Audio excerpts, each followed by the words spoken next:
Howdy everybody, good to see you. Kenny here, also known as Sci Guy, or am I? Hell of a mouthful, isn't it? Just call me Sci or Sci Guy. Um, I'm currently out and about. I'm not feeling too well. My throat's killing me. My voice is going in and out, but I wanted to make a video to reassure some folks. Forgive the format, by the way.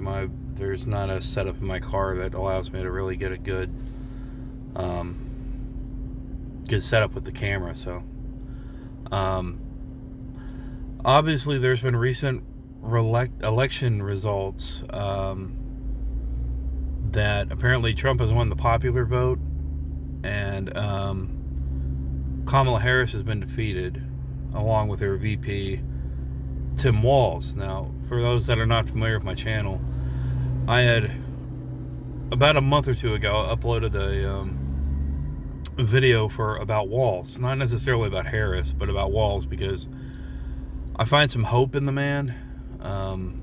He's a decent guy, good progressive history, which I'm a progressive independent, left-leaning. And what scares me the most about, and what I fear, and I'm a little disappointed in, is that historically it looks like, well, let me get to the main point. When you look at the results as of this recording, it looks like the House, the Congress, and the White House, and obviously the Supreme Court, is going to be Republican controlled. The Supreme Court, especially, probably for the next 40 years, if Trump appoints 2 more Republicans to the Supreme Court. And sadly, the Supreme Court tends to be swayed by their political party views instead of like actual lawful interpretation. And it's the same with Democrats. It has been for a long time. Supreme Court justices, especially certain ones that will remain unnamed, tend to be kind of corrupt. But here's my main worry. Historically, Republicans have tried to cut back on Social Security, cut back on Medicare, cut back on things that really help people, social safety net programs. And this is a fear because personally, my parts of my family rely on Social Security. They rely on the ACA. They rely on the insurance marketplace. They rely on, and they're going to need Medicare. And if that happens, it's important to remember that when you're voting, you're voting for who is speaking, for the person that is how they're publicly representing themselves, for any rhetoric they're putting out, or for any hate or fear mongering, or so on and so forth. And also to remember that they're going to be surrounded by people that will influence them, that will advise them, that will impact how the country is ran. But there's also the mainstream media. There's these sound bites that go through. There's these deified politicians that impact our way of life, and this shit is important when voting. So the way things stand right now, I'm fearful for the future of my family. I'm fearful for how this will impact their needs, because Social Security is important. There's a lot of people that are against it, but in my situation, for certain parts of my family, it's the only income they have, because the situation they're in, it was a forced retirement, and sadly, they did not meet the criteria to be able to get any kind of retirement, because of medical bills that had to be paid, because of cancer treatments, because of all kinds of things that popped up throughout their life. Their entire savings, their entire retirement was wiped out. And I think one key component here is that, and what really tends to be a bad thing, is that politics is tongue-in-cheek. It's a bit taboo to discuss in a lot of situations. But in my opinion, it needs to be discussed, especially nowadays. It needs to be highlighted. It needs to be conversed, and it's important.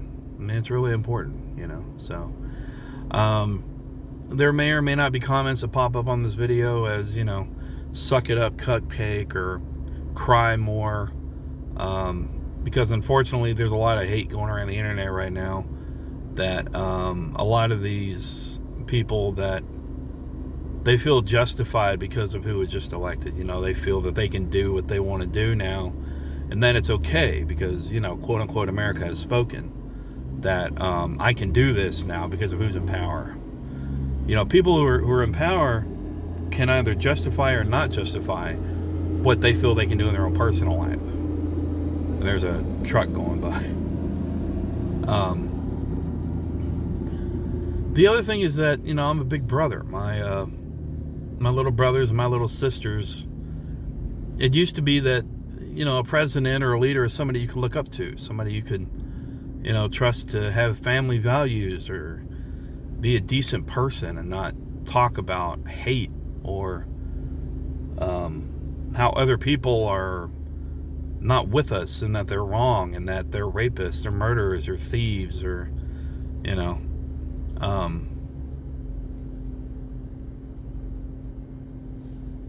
I'm not entirely sure of the state of the country that I love, you know, and it's scary.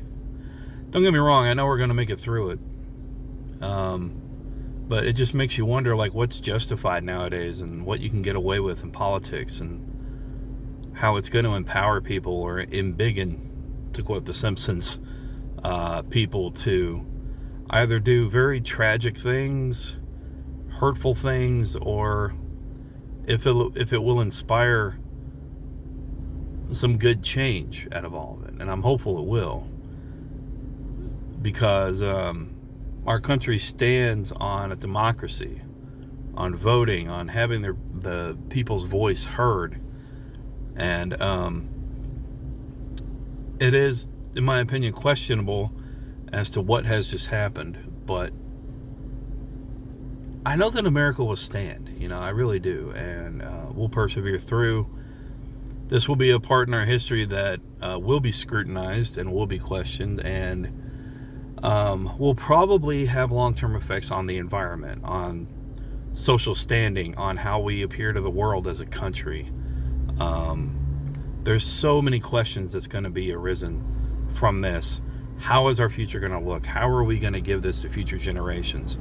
How are we going to look to our kids? How are they going to be impacted by this? And I think a lot of this is lost current day. There's not a whole lot of looking to the future. It's all about now. You know, there's no investment for the future. But again, this is just a voter's opinion. So there is a lot of fear going around that there will be violence. There will be people that do wrong on either side, and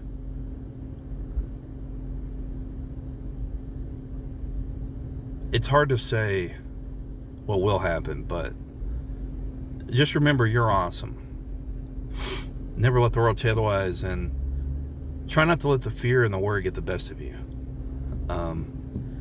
And if you're a family member of somebody, or if you're a friend of somebody that voted one way, and you hear about that, and you think immediately, I need to judge them, I need to harshly criticize them, mock them, make fun of them, and say, how do you like voting for the person that didn't win? You know, or I voted for this person, they got in, so I'm able to come at you in such a way that makes you feel dehumanized and that you don't matter and all this and that. And people are going to do that. That's inevitable. But a real American is respectful, is civilized, can have a discussion. I know that sounds a bit harsh, but it's true. Any human being that can treat another human being like a human being is the way things should be done, is the way to be human, is the way to respect fellow Americans. And there's also going to be calls for a civil war if things don't go somebody's way. Just remember that a civil war includes spilling American blood of brothers, sisters, family, cousins, sons, fathers, mothers, daughters. And that's a lesson that needs to be remembered, because our last civil war caused caused a lot of pain in our country. And this shit's important. So, remember, you're awesome. Never let the world tell you otherwise. Stay safe. Do your damnedest to stay sane. And I'll see you later. Also, I appreciate everybody reaching out about the health updates I'm posting. You guys are awesome. I really do appreciate it. And I'll keep you updated on what's going on with the cough and what I've been fighting. So, I'll see you later. Peace.